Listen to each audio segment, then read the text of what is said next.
Can you teach empathy to antisocials? Find out as we probe the dark triad of narcissism, antisocial, and Machiavellianism in the Epstein story. Welcome to the Carlat Psychiatry podcast, keeping psychiatry honest since 2003. I'm Chris Aiken, the editor-in-chief of the Carlat Psychiatry Report. And I'm Kellie Newsome, a psychiatric NP and a dedicated reader of every issue. At 10:30 at night on August 9th, 2019, Jeffrey Epstein was locked into his prison cell for the last time. The two guards dutifully recorded their safety checks every half hour throughout that night, but the record, they later admitted, was falsified. No one saw Epstein until 8 hours later, when he was found dead at 6:30 in the morning. The official cause was suicide by hanging, but in the days that followed, 42% of Americans believed he was murdered, and that number is growing. In 2025, only 16% accept the official story, and 50% believe he was murdered. Take any detail from the case, and you can spin it both ways. Did the guards fail to monitor him because of corruption, or was that just the usual slacking off in a prison known for low morale, staffing shortages, and mandatory overtime? A few weeks before his death, the guards found a semi-conscious Epstein in what they ruled was a suicide attempt. But Epstein tells a different story. He said his cellmate was trying to kill him. Some say Epstein was depressed and contemplating death.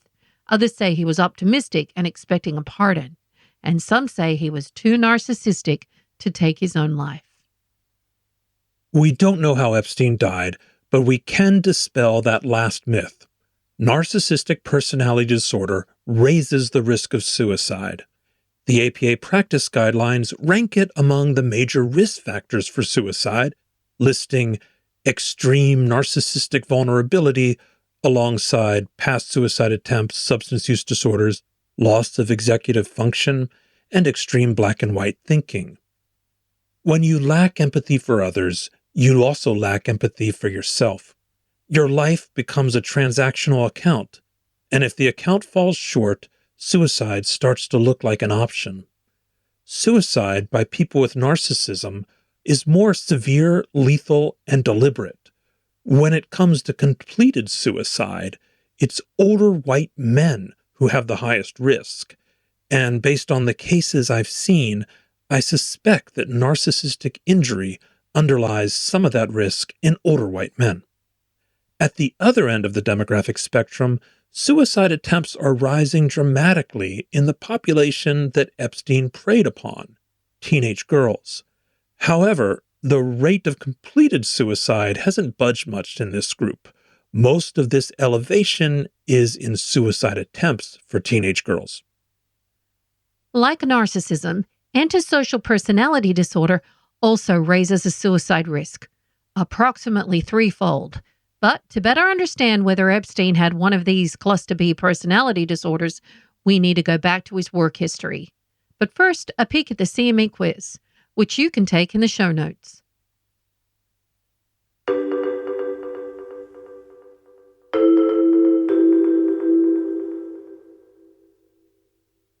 True or false?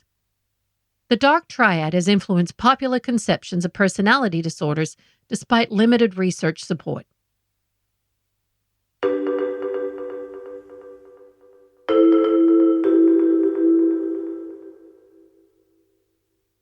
Epstein's first job was as a math teacher at the Dalton School, which he lost for unclear reasons.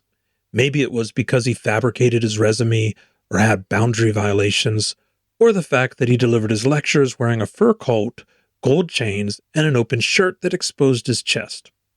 The school kept no record of his sudden dismissal, which suggests an effort to cover up something both parties were ashamed of. But Epstein rebounded, leaning on a connection he made at Dalton to secure a position at Bear Stearns, a Wall Street firm that later fell on its own fraud in the 2008 financial collapse. Epstein rose quickly through the ranks, but was nearly stopped when the firm discovered that he had lied on his resume. When they confronted him, Epstein made a bold move. He came clean and accepted responsibility. The gesture so disarmed his boss that they kept him on, convinced that he had an honest core beneath his youthful mistake. They even promoted him, but the lack of repercussions made Epstein more brazen, and a few years later he was suspended for security violations. The behavior was antisocial, and Epstein's response, narcissistic. Rather than remorse, he felt slighted, telling regulators that the way Bear Stearns handled the whole affair was offensive to me, and I decided to resign. On his way out, Epstein took the valuable Bear Stearns client list and started his own firm. Antisocials are keen observers of human weakness, and Epstein found a weakness in people of great wealth that he could exploit. When they become victims of financial fraud, they don't go to the police because they are too concerned with the reputational damage that might cause. So Epstein set up a private business as a financial bounty hunter, helping wealthy clients recover embezzled funds. Sometimes he helped the embezzlers, and rumor has it that he may have embezzled from his clients. A few years later, he became a highly paid consultant to a collection agency. While he was there, the agency degenerated into a Ponzi scheme, embezzling $1 billion in today's money from their clients. It was the largest Ponzi scheme in U.S. history until Bernie Madoff toppled that record. People who worked at the firm said Jeffrey was intimately involved in the scheme, but he got off unscathed, while upper management served up 20 years for the fraud. Is your money dirty money? If you live, I just asked a question. Is your money dirty money? No, it's not. So, in fact, why is it not dirty money? Because I earned it. But you earned it. I earned it legally. We went back to this before. You earned it. You earned it advising the worst people in the world, right? That do enormous bad things, and just to make more money. After the collection agency debacle, Epstein refashioned himself as a wealth manager, a job he kept from 1988 until his death. At its peak, his firm generated over $800 million in revenue in the 2000s. The source of this wealth was a mystery for years, fueling conspiracy theories of blackmail, theft, and espionage. But with the latest release of the Epstein files, we finally know the source, as broken down by Forbes magazine. So of that $800 million, $360 million came from investment returns, leaving $488 million in revenue from clients, and just 5 clients accounted for 90% of that. They were Leslie Wexner, the founder of Victoria's Secret. He contributed about $200 million, although people think that Jeffrey dipped his pen into Wexner's account much more than that. Then Leon Black, a private equity investor who paid Epstein $170 million. Glenn Dubin, a hedge fund manager who paid him $15 million. Ariana de Rothschild, who married into the famous banking family, paid him $25 million. And the real estate mogul Mortimer Zuckerman paid him $20 million. That answers many questions and raises more. Why did these barons of finance pay such exorbitant fees for estate planning and tax advice from a man who didn't have an accounting license or a college degree? Top financial advisors earn up to $1 million a year. No one is paying them hundreds of millions for their services. We get a hint of what was going on from the Rothschilds. Recently released emails suggest Ariane de Rothschild paid him to negotiate a tax evasion fine with the Department of Justice. Epstein was skillful at getting out of the Department of Justice's crosshairs. He did it with the Ponzi scheme and again in 2008 when he was first charged with sex trafficking. His ability to dodge these bullets suggests a Machiavellian trait, a term for people who skillfully manipulate their way up the ladder of power, cynical, cunning, and deceitful. Machiavellianism and antisocial traits overlap, but differ in some ways, like executive function. That's often impaired in antisocials. They are impulsive. They don't plan or anticipate consequences. The Machiavellian can delay gratification in pursuit of bigger, long-term gains.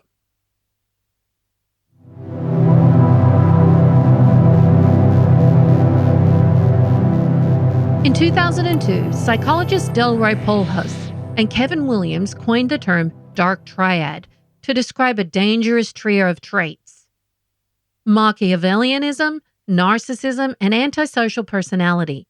They work together like an unhinged race car. Narcissistic entitlement fuels the engine, creating an insatiable desire to get whatever you want and the feeling that you deserve it. Antisocial removes the brakes, allowing them to pursue their desires without any thought of the consequences or the harm they cause. Finally, Machiavellianism steers the wheel with calculating skill. The dark triad is bad enough, but a fourth factor multiplied the damage further: wealth. Epstein used money to attract, transport, and silence his victims. It brought him privacy, influence, and high-priced lawyers. Last year, a team of forensic psychologists led by Laszlo Pokorny poured through more than 10,000 pages of Epstein records to arrive at a post-mortem diagnosis. Their conclusion: the dark triad. The dark triad is not a well-established concept. It overlaps too much with antisocial, a disorder with a longer history. Antisocial was the first personality disorder to earn its own category in DSM-1, the 1952 manual that lumped other personality disorders into a single category of personality trait disturbances. Unfortunately, DSM-1 considered homosexuality a subtype of antisocial personality, a wrong the manual eventually corrected in the 1970s when a new generation of psychiatrists, led by Robert Spitzer and the Washington School, carved out DSM-3. The rallying call for this new generation was a 1974 book, Goodwin and Gouzet's Psychiatric Diagnosis. It laid out the diagnoses that the authors considered valid, those that had a predictable course and treatment response, a consistent appearance across cultures, and something like a known cause or biological basis. Only 12 diagnoses met these strict criteria, and only one of them was a personality disorder, antisocial. The devil himself said, I'm going to exchange some dollars for your child's life. Do you think you're the devil himself? No, but I do have a good mirror. It's a serious question. Sorry. Do you think you're the devil himself? I don't know. Why would you say that? Because you have all the attributes. You're incredibly smart. You remember, the devil is somebody who knows smart? The devil's brilliant. You read Milton's Paradise Lost. No, the devil scares me. Satan is at the number 1 or 2 archangel, and the reason he goes to hell and leads the rebellion is because he can't be the top guy. And his thing is, I'd rather reign in hell than serve in heaven. I saw that in a movie once called American Dharma. I don't remember who said it. Okay, we have to go. Okay, good. Okay. Antisocial first appeared in medical textbooks in the 1830s, but the idea dates back much further, embodied in evil spirits of religious texts who act out the antisocial criteria, cold-blooded devils who lie, manipulate, and break the rules for their own gain. Compared to other personality disorders, antisocial has a clearer biological footprint. Their frontal lobes are less active on PET scans and EEG, explaining the problems with planning and executive functioning and impulse control. They also have abnormal levels of androgens, steroids, and serotonin, although these results are not entirely consistent across studies. Twin and adoption studies point to a strong genetic basis, though not as strong as for other major psychiatric disorders, with an estimated genetic contribution of 40% for antisocial traits. Around 3/4 of those antisocial genes overlap with borderline personality disorder, as does the shared contribution of child abuse, which is causative in both disorders. One of these genes, dubbed the warrior gene, which raises levels of dopamine, serotonin, and norepinephrine by impacting their breakdown. If you can forgive this oversimplification here, the research about the warrior gene tells an interesting story. People with the warrior gene are more likely to become criminals, but they are also more likely to become successful leaders and CEOs, depending on whether they were raised in an abusive or a nurturing environment.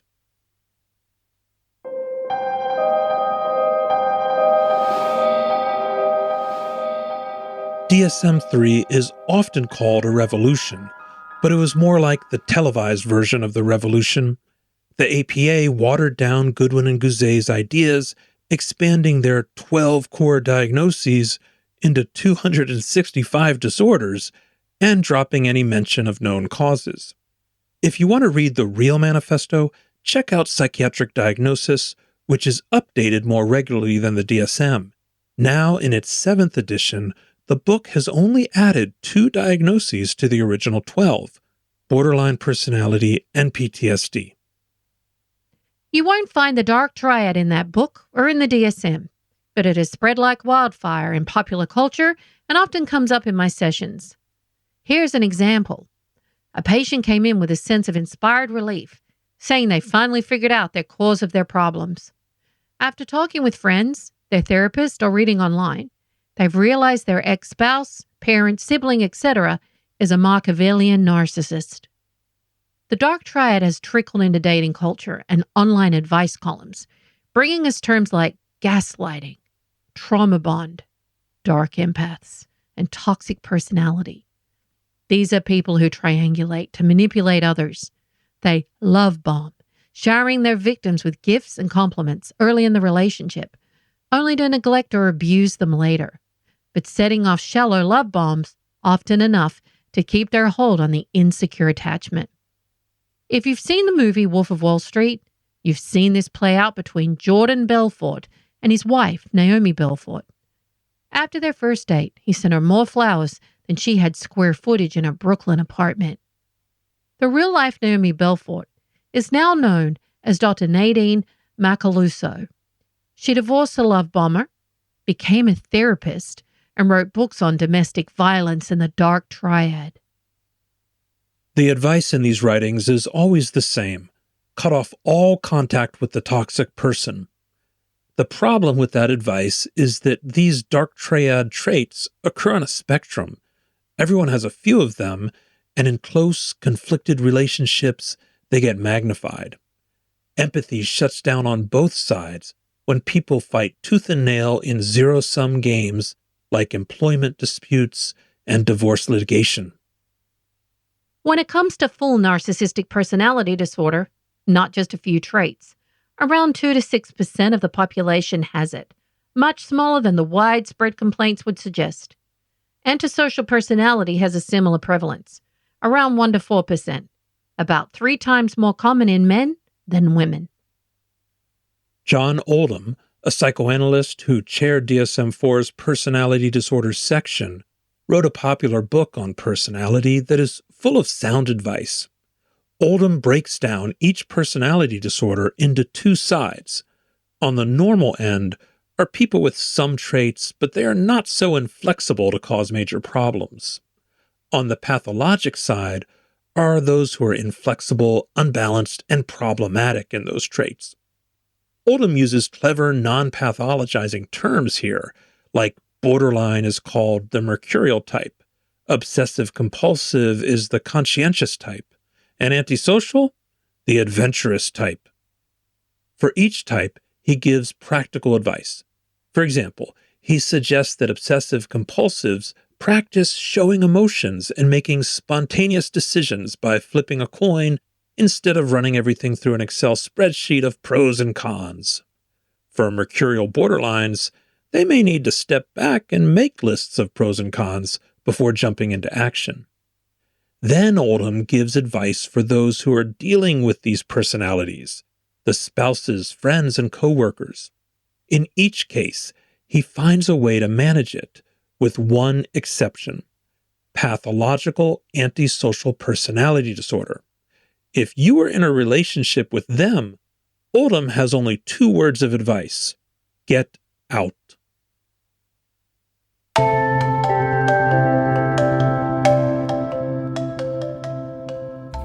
Today's research update is a 2025 randomized controlled trial by Peter Fonagy and colleagues, titled mentalization-based treatment for antisocial personality disorder in males convicted of an offense on community probation in England and Wales. The trial tested and used psychoanalytically informed therapy in 313 men with antisocial personality who had committed a crime. Half got the group and individual therapy, and half got treatment as usual, monitoring by a probation officer. A year of mentalization therapy reduced aggression and improved their ability to communicate with and understand others, with continued benefits 2 years later. The main limitation was a high dropout rate and the lack of an active control. The results suggest that empathy can be taught, even for people with profound empathic deficits. In this therapy, patients learn to mentalize, to understand other people's motivations and feelings. The therapy was originally developed for borderline personality disorder, and this study modified mentalization for antisocial. The manual for the therapy is free online. Google Mentalization Therapy for Antisocial Personality Manual PDF.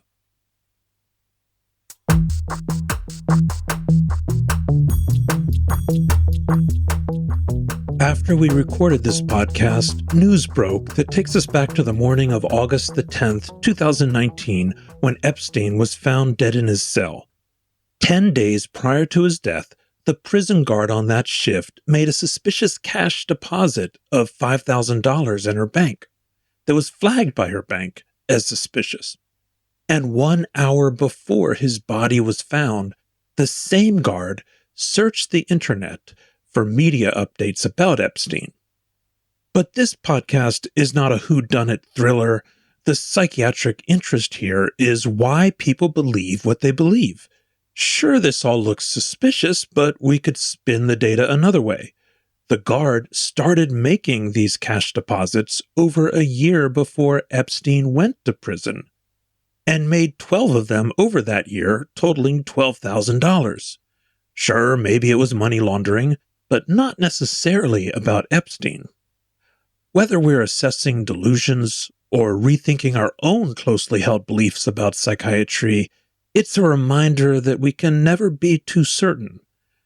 As for Googling a famous prisoner online, I'm sure lots of guards do that. Could be coincidence. But as for us, please remember that psychiatrists and psychotherapists are held to a different standard. It is generally considered unethical for therapists to Google their patients without prior consent, as it violates privacy, trust, and boundaries. For over 20 years, the Carlat Report has operated free of industry funding. You can support that mission by subscribing online, where podcast listeners get $30 off their first year subscription with the promo code PODCAST. In our audio excerpt, Steve Bannon compares Jeffrey Epstein to the devil, and Epstein deflects the question by referencing a movie, American Dharma. American Dharma is an Errol Morris documentary about Steve Bannon that compares the political strategist to Satan.